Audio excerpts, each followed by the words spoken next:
The small cap asset class on the whole is more inefficient than large caps. And so you're much more likely to find a great company that's mispriced or a great company that's misunderstood. And that actually, combined with the kind of growth opportunities, can really work to enhance returns.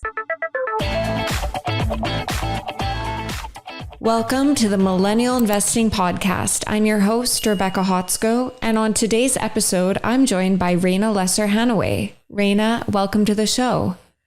Thanks, Rebecca. I'm so happy to be here. I love listening to your show. It's so great to have you here. You specialize in small and mid-cap growth companies, and I'm just really interested to dive into this with you in detail today because for the past few years, large cap growth names have dominated the space. And today I want to talk to you about some of the opportunities in the small and mid-cap space. So to start things off, I'm wondering if you can talk a bit about what you think the small and mid-cap space offers that might be overlooked sometimes by investors who just invest in large cap companies. I had the good fortune of starting my career back in the 1990s as a small cap technology analyst. And when you think about what was happening at the time with the birth of the internet, it was a really exciting time to be covering small companies. And I was able to cover some of the largest companies that we know today when they were small. And so having a front row seat watching companies like Amazon and Netflix compound significant value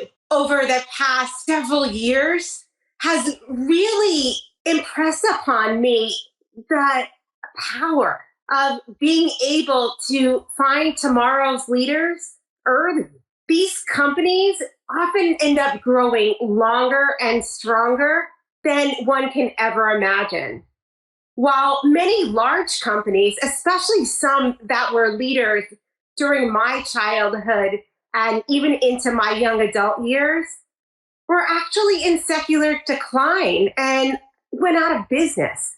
And so what gets me really excited is finding these companies that have the conditions in place to grow for 10 to 20 years and beyond, and to really grow to be many times the size that they are today.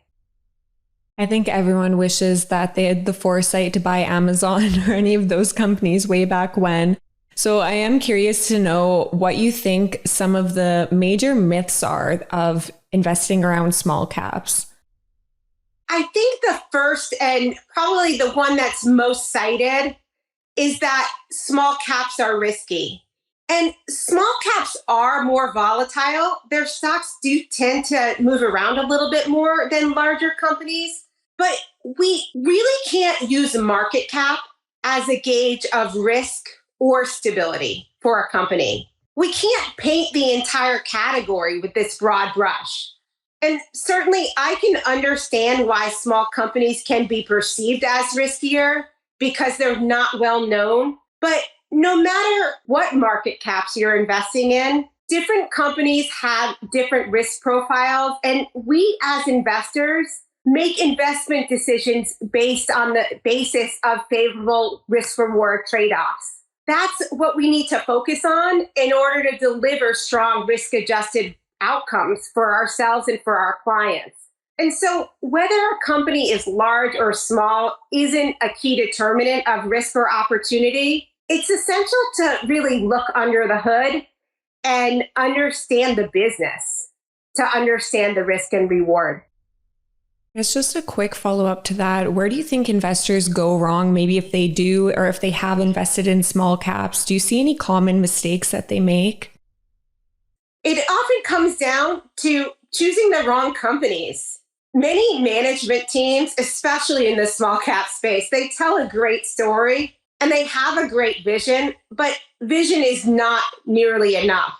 To build a great company, you really need to marry great vision with consistently solid execution.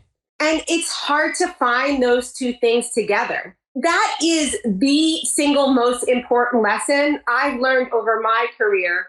And I've been looking at small caps since 1996. I've seen so many companies come and go because they had a great product or service, but their success was really driven more by luck than it was by skill. And their management teams didn't really have the foresight to take the right steps to repeat that growth in the future. And so choosing the right companies is absolutely the first step on the path to success in small companies.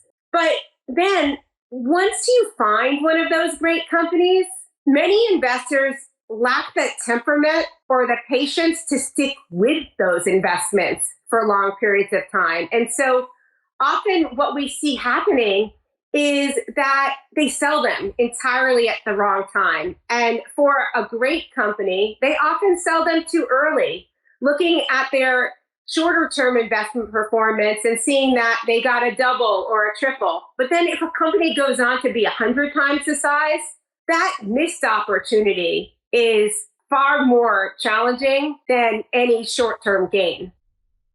So I want to get into your checklist of what you look for in these great companies in a minute. But first, I want to touch on a point you made there where investors tend to sell these companies too early. So I'm just wondering, what is the optimal time horizon for small caps, or how can investors think about small caps playing a role in their long-term portfolio?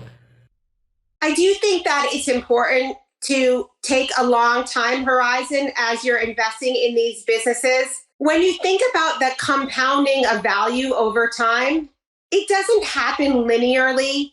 And it often takes a long time for these great stories to play out. And so when you make one of these investments, it should be with the anticipation that you're going to stay in there for a long time. These great small companies, they have the opportunity to grow stronger and for longer than you can often see today. And often they grow in ways that you can't see today. But you really need to stay in the game in order to benefit from that growth. I'm just wondering if you could touch on maybe some of the other benefits that investing in small cap companies has. So compared to maybe just an investor who has a portfolio of large cap growth or even large cap blue chip companies. I've talked a little bit about the explosive growth that small companies can experience when you find the right ones. But the other things that I would point to is that the small cap asset class on the whole is more inefficient than large caps. And so you're much more likely to find a great company that's mispriced or a great company that's misunderstood. And that actually combined with the kind of growth opportunities I referenced earlier can really work to enhance returns over time. I think that was a great point. I really want to kind of dive into now what you look for when you're assessing and finding these small cap companies to invest in, because it seems like the great and maybe hard thing about small caps is the large number of them. There's such a high number of small cap companies to filter through, which makes it harder to identify who the winners might be compared to investing in some of the larger established companies with proven track records. So can you discuss your investment process and what maybe your checklist is of what you look for in these small and mid-cap companies? When investing in growing small companies, it's really important to make sure that the right conditions are in place for a company to repeat its growth. And this can't be distilled down to a single number or a set of quantitative metrics. The first thing that we look for at Polen Capital is to make sure that a company is uniquely positioned with durable competitive advantages. The next thing that we look for is that a company has a repeatable sales process. And what we want to see is a very clear and proven recipe for expansion. We're not looking for something that's dependent on the success of a single product without a roadmap for the future. That actually spells disaster in small cap. Beyond that, we're looking for robust business models, and specifically what we're trying to find are margin structures that are really conducive to generating a lot of cash and for good returns on capital. And we want to own companies that can self-fund their own growth. And the reason why we look for this is because we want them to have the financial flexibility to invest in their future and to advance their competitive advantages in any environment. And when you think to what we're going through right now economically, this couldn't be a more important point. Beyond that, we're looking for effective management teams. And you need an effective management team to do any of these things well. But what we're looking for specifically is a lot of evidence of skill, not just good luck, not just good industry drivers. And we want management teams that have proven that they're great executors and that they're good at capital allocation. On the capital allocation front, one of the things that we're always trying to find with our small companies is that they also have an abundance of value creating reinvestment opportunities. And this is an essential step for finding these great long-term compounders. We want to make sure that there are opportunities for a company to reinvest in its future at high rates of returns. And so think about it as being able to keep that compounding engine going. And oftentimes with smaller companies, if they're not making those essential investments in the future, what you find is that others come into their market because they're really attracted by what they see, the high growth rates, the high returns on capital, the strong margins. And they crowd out those markets, and that tends to degrade returns. And so you really want management teams that are multiple steps ahead of the competitors and that are always really laying the path for future success that's differentiated. And then if we go back to your question about financial metrics, some of the financial metrics that we look for that are really manifestations of some of these conditions that I described are things like sustainable revenue growth or high gross margins, high returns on invested capital, really strong free cash flow conversion. And then, of course, we're looking for companies that have strong balance sheets. And so we don't want leverage ratios that are going to get in the way of that future success.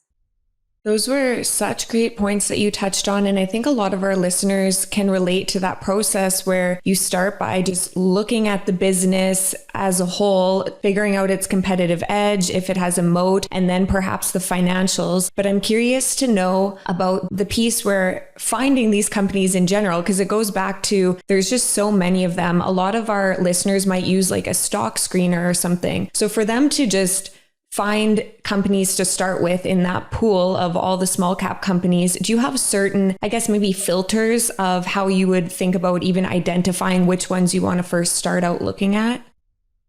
One of the challenges with identifying great small companies is that you're often looking for a needle in a haystack.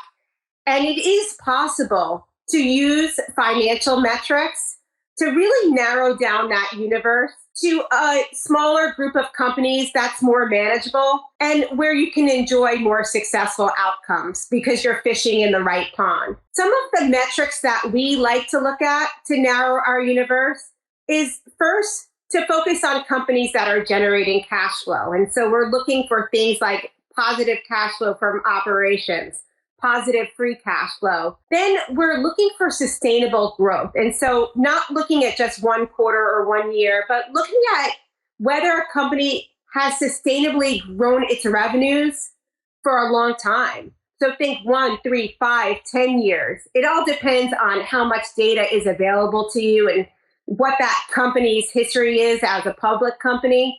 But as much data as you can find to really capture whether that revenue growth is sustainable is essential. Next, on the margin side, looking for high gross margins and looking for high operating margins is important. And then also looking at things like incremental gross margins and incremental operating margins and really understanding what happens when a company adds another dollar of revenue. How does that drop to the bottom line? And that can really tell you a lot about the incremental gross margins and the incremental operating margins and returns for a business. And then on the return side, we find metrics like return on equity, return on invested capital, cash flow return on investment as being really important. We also really like to look at free cash flow conversion metrics. And so, can a company turn its net income into free cash flow? And then on the debt side, you want to look at things like their ability to cover their interest payments.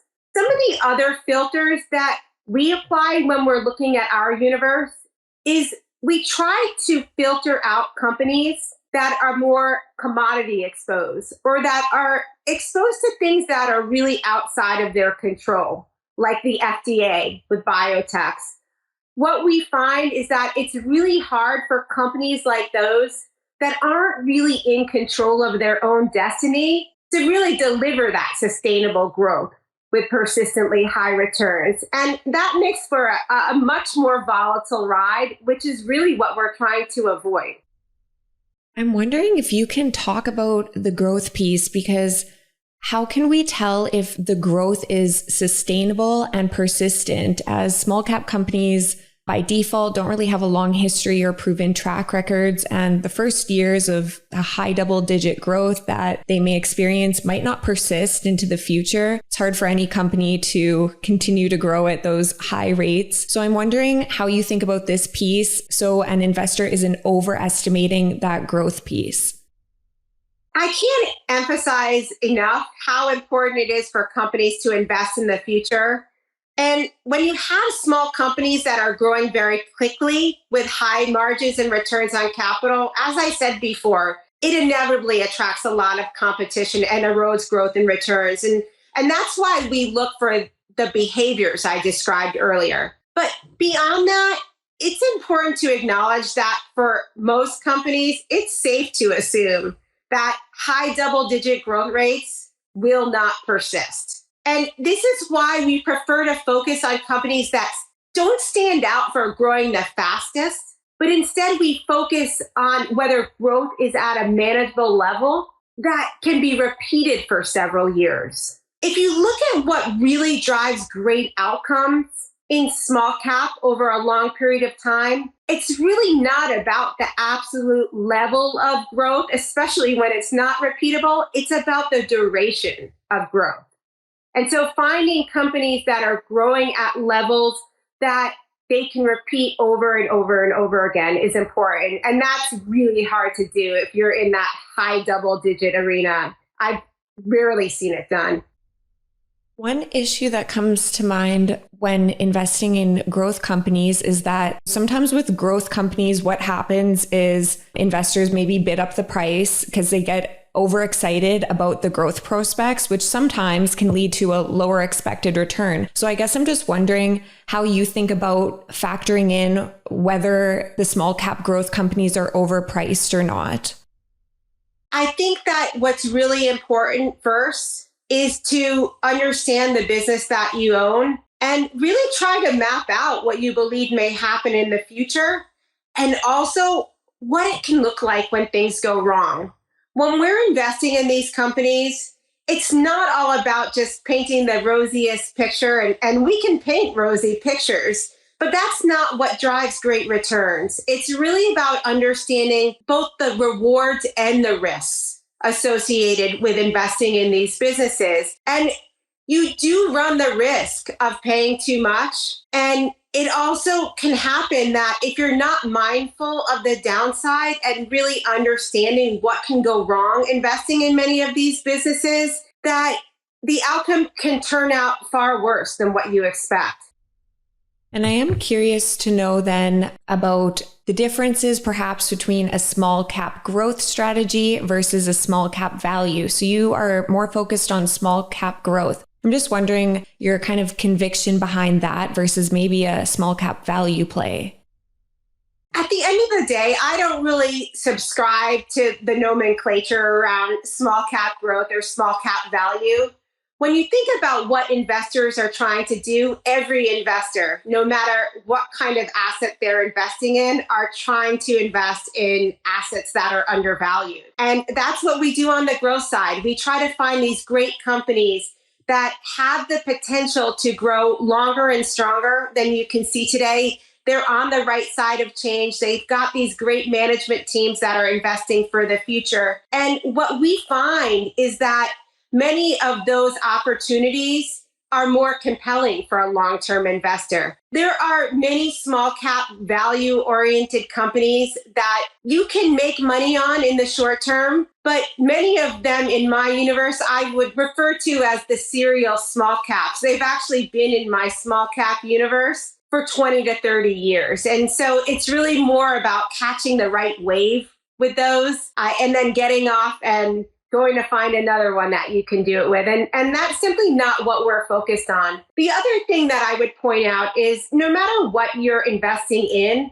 it's really essential to understand who you are as an investor. And for me, I get really excited about finding these promising small cap businesses that have the potential to be much larger in the future, but I have the right temperament and humility and patience for that. And not all investors have that. And so I do think it's essential to really figure out who you are as an investor and make sure that that matches up well with what you're investing in. I'm interested for you to talk a bit about the move towards digitalization and how that's kind of impact small cap companies. Has it benefited them, or have they kind of got lost in this wave? It's so exciting to see what the impact of digital has had on my universe. The reason why we're so excited is that digital really enables these small companies to scale faster, to be larger, to be more profitable than they ever could be before. They have a much higher likelihood of success when they're pursuing adjacencies. They also have much better access to talent than ever before, especially in this remote working world. And what we found is that when it comes to building small brands, it's really a different playbook today with digital that changes the risk and reward for these companies. So take, for example, a company trying to build its brand in the 1990s. Oftentimes what would happen is that you had to spend millions and millions of dollars, things like advertising and marketing. And if you were building a physical product, you needed to invest a lot in inventory that was essentially unproven, where you didn't really have a good read yet on what the customer behavior would look like. And you had to develop these channel relationships and put all that inventory out there and then just hope that it would sell. When you think about what that costs, it was simply unattainable for many small companies to take that path. So let's compare and contrast that with today. Companies today that are trying to build brands and that are wisely using digital, they can use social media, which really goes a long way in terms of driving unaided brand awareness for these businesses. And they simply need to have fans, and those fans then represent the business for them. And that's not costly. And then when you think about these direct to consumer relationships that companies are developing, they're much closer and more connected to their customer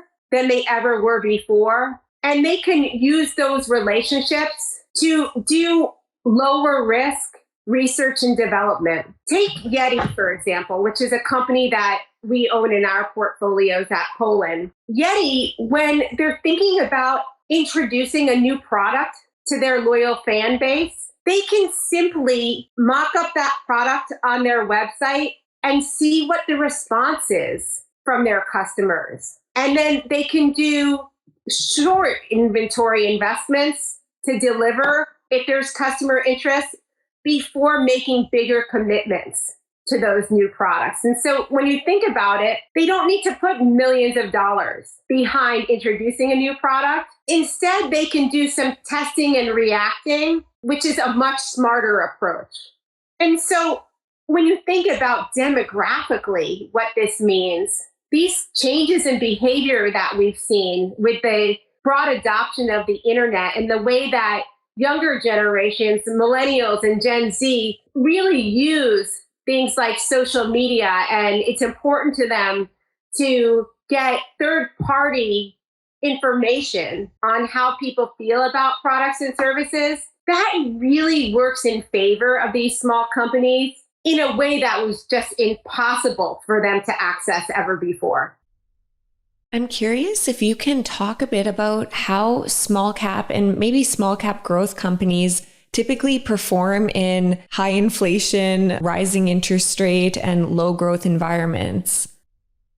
We believe that the recent dislocation of high quality small cap growth stocks provides a great buying opportunity for those focused on the long term, as long as you remain diligent and disciplined and cautious. There's certainly my message today has been that you have to be selective when you're choosing these companies. And that certainly holds in this environment even more so. So if we broaden out and think about the small cap asset class, it's pretty typical for small caps to come under a lot of pressure when you're early in a rate hiking cycle. And that's what we've seen this year. But often what happens during the second half of tightening cycles is that small caps tend to outperform. And we can look back at previous rate hiking cycles and see this. And I would specifically point you to looking at the strong small cap performance we've seen in past cycles when you look at 18 or 36 months after rates begin to rise. And then on inflation, it's really important to go company by company and focus on those companies that have the ability to outgrow inflation. Some of the things that we look for as indications that they might be able to do this are high gross margins, which is often indicative of having a lot of pricing power. We're also really looking for companies where there are very tight customer relationships and a long history of customer relationships and customers continuing to do business with those businesses year after year. These are the kinds of companies where you can get more comfortable that the problem that they're solving for their customers is really an essential one, and where it's just not easy to turn the business off and on. These are the kinds of companies that we like to focus on. And we've already seen from many of our portfolio companies that they do have an ability in this environment to take advantage of pricing power. And in some cases, it's even driving better margins for them and more operating leverage. So I looked this morning at kind of where the small cap indexes were sitting, and there's obviously a few different ones you could look at, but by just kind of looking at the Russell 2000 and the small cap 600 index, they're still down about 24 to about 28% from the peak, whereas the S&P 500 is down about 20% from the peak. So I'm just wondering if you think that maybe the downturn is already priced into these small cap companies, where you think the outlook is for the sector right now. So while there's definitely a structural case for owning small caps, we do think now is a particularly interesting time to consider investing given the multiple compression that we've seen. The multiple compression so far this year has been as severe as we've seen in a very long time. If you look at just the Russell 2000 Growth Index, which is what we use to compare our funds to, the forward PE was 45 times at the end of last year. And now it stands at 23 times. So basically, it's contracted 50% this year. And when you look at the underlying fundamentals of companies, it just doesn't match up. Most of the companies that we're looking at are actually holding up very well. Their earnings are still growing strong. And so what this seems to suggest to us is that investors are really taking a very dim look on the macro picture, and that these stocks, particularly those in the consumer discretionary sector, are pricing in a recession. Can you talk just briefly on why that multiple compression is a good thing and why that potentially is, I guess, a positive outlook going forward for that sector? For any investment that you make in equities, when you think about where your return comes from, it really comes from two places. It is the earnings and cash flow growth that a company can deliver. And then you either get the benefit of the multiple expanding or the multiple contracting. And right now, we're at a point in time where we'll get the earnings and cash flow growth with what we believe to be is multiple expansion. And so that works to actually enhance your return over time. That was really helpful. I want to move on now to some of your specific companies and stock picks. I'm wondering if you can talk about some brand names that you think have great potential that investors may not realize are small companies with a lot of potential for growth.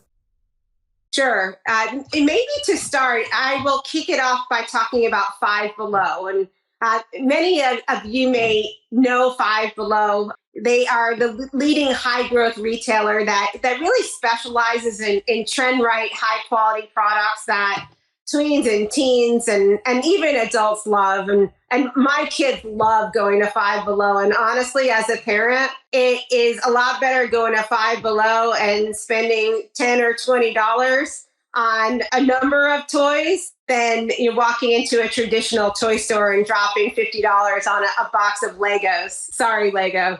But so the company offers this really fun treasure hunt like shopping experience. And most of the items that they sell are actually priced between $1 and $5. So it's very affordable and it's really compelling to a wide range of customers with different economic backgrounds. And it's a company that can thrive in different economic environments, which is something that we need to focus on today because we know that consumers are all feeling the pressure of inflation. And so there's an opportunity for Five Below to benefit from consumers trading down and looking for new places to buy their products or their toys for their kids, which we know they're going to keep buying, but they can save money by going to a place like Five Below. And so it's a concept that really plays well, not just to this environment, but to every environment. And you can feel more comfortable in this inflationary environment that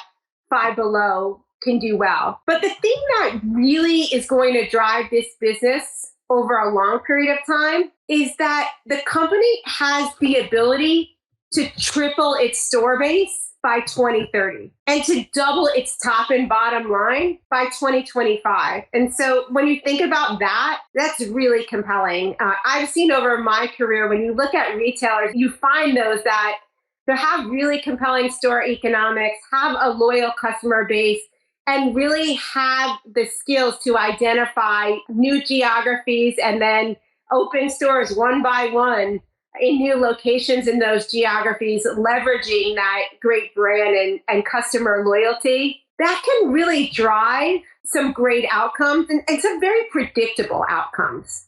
And so that's one that we're really excited about. There's a long runway there. And I haven't even talked about the PE. I focused on the business, but the PE is also significantly lower than what the company has enjoyed over several years. And so this is one where multiple expansion can boost returns above and beyond what the business will deliver.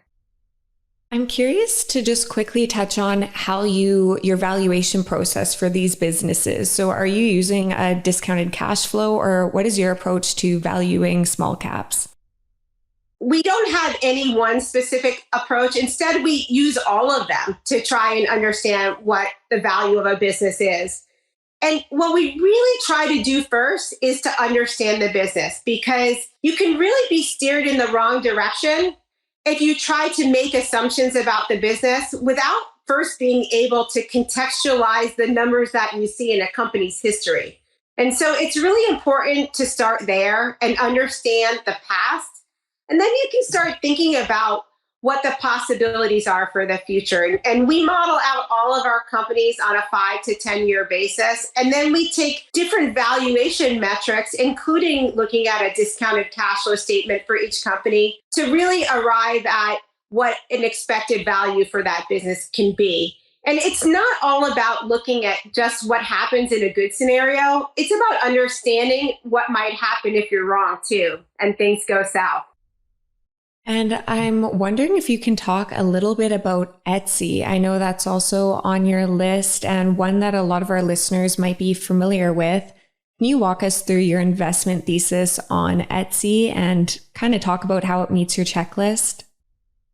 Sure. So Etsy is a business that I know many are familiar with, especially after the success that the company enjoyed during the pandemic, where they really stepped up and their sellers were selling masks when we most needed it. So they operate a two-sided marketplace and they mostly sell unique handmade items, many of which you can't purchase anywhere else. And we really like that. But it's hard to scale a business like Etsy. And they've shown a lot of success in doing so. There's a massive addressable market here, and we feel really confident in the company's ability to repeat their success simply by adding new buyers and adding new sellers, and then driving more transactions between those buyers and sellers. During the pandemic, the company took advantage of a massive customer acquisition opportunity that they probably will never see again in terms of bringing a lot of new buyers and sellers onto their platform.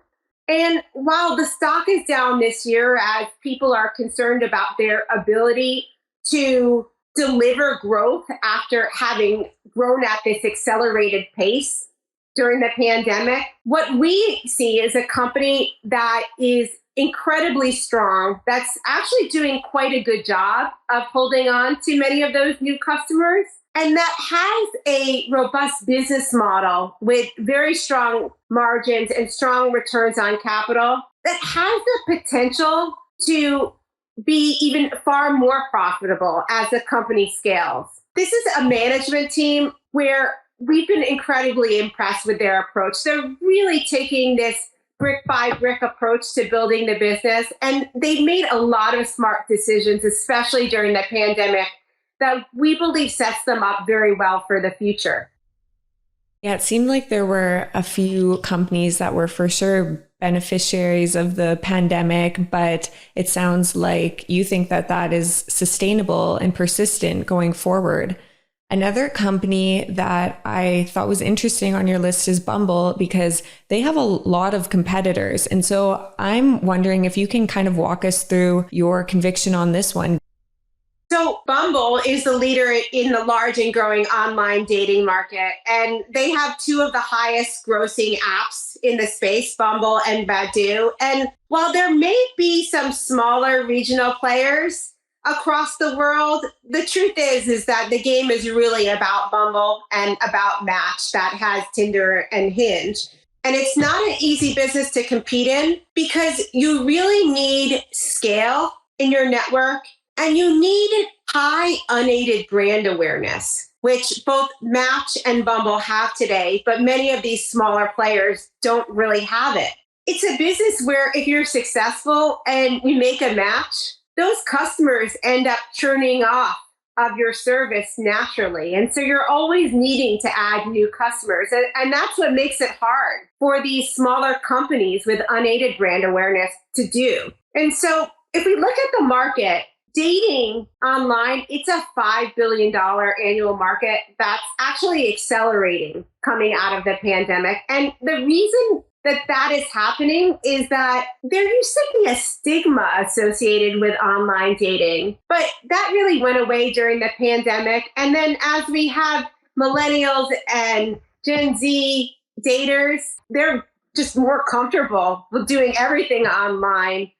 There's more opportunity for companies like this to grow. And so it's a market where there's low penetration in some parts of the world today, but where we think there's a lot of potential. And Bumble's really done a great job delivering growth so far with a business model that's really robust. It has strong profitability. It has strong cash flow generation. And we believe that we're at a point in time right now where they're making some investments that may actually unlock future opportunities for them that most people are even unaware of. So Bumble's actually doing some things that take them beyond dating with other social products. They have a product called Bumble BFF that's focused more on platonic friendships. And then they have a product called Bumble Biz, which is really more about business networking. And just like the original Bumble app, they really put women at the center of these things. And that's something that we really like. We believe that women have unique preferences And Bumble is really best positioned to deliver on those. And so we're really excited to see Bumble make these investments in other areas where they can leverage their knowledge and their success and their brand and increase their TAM. That was really great to hear you kind of walk through your thought process and conviction behind all these stocks. I guess one last question that comes to mind for me is there anything else you look for when assessing these companies to kind of assess the persistence of this growth? Is there just any other things that you look for in small cap companies that investors should be aware of? I referenced earlier how important it is to find effective management teams. And I think that it would be helpful to double click on that and really talk about some of the things that we look for as indications of that. And so the first thing is that we're really looking for purpose-driven management teams and purpose-driven cultures. And in today's world where there's just so much information available out there on the internet on any company you could be investigating, it's important to look for that. Then on the cultural side, I think it's important that you find a company that is the right cultural match to their competitive positioning. And then what you want to see are companies where there's a lot of evidence that they're willing to experiment and learn from failure. If you look at some of the most successful companies today, especially the big tech companies that we're all familiar with, they're really good at this. And this is a behavior that we always look to see in our small companies. The other thing is having a focus to building around the core business. So I talked earlier about adjacencies, and you really want companies to be doing things that are adjacent and that think about growing their business in a way that's very disciplined and where you could have these concentric circles. You don't want companies that are making investments that are out of left field that really are inconsistent with what you believe that brand to stand for, or that really go after an audience that isn't a captive audience for them. You want them to expand their business in ways that really leverage their past success and the relationships that they have. And then on the customer side, you want to find companies that take this customer-centric approach and that really put themselves in the shoes of a customer and solve a real problem. There are a lot of companies out there that don't have this customer connection, and a lot of what they do is not based on those customer relationships and a real understanding of what their customers want. Yet, when you're looking for these businesses that have the ability to repeat their growth year in, year out, the ones that have these great feedback loops in place where they can really understand what their customers are looking for and figure out how to deliver that, those are the companies that can hold on to those relationships in good times and in bad. That was really helpful. Thank you so much, Rayna. I think that we all came out today with way better skills on how to assess and analyze the small cap and mid cap space. Before I close out the episode, where can the audience go to learn more about you, your work, and everything that you do? We have a great website at Polen Capital. It's www.polencapital.com. And on there, you can read all about what we do and how we do it. I have an amazing team that I work with that was really purpose-built to do just this. And I'm so proud of them. And you can go there and learn more about all of us. Thank you so much, Rayna. Thank you. I really enjoyed this conversation today. If you're a student and you're listening to me or you're reading this book, you have the potential to be a great investor in the future. It's possible, but I think it's better to start in your 20s and 30s building a great reputation as an investor and skill set than trying to start in your 50s or 60s or 70s.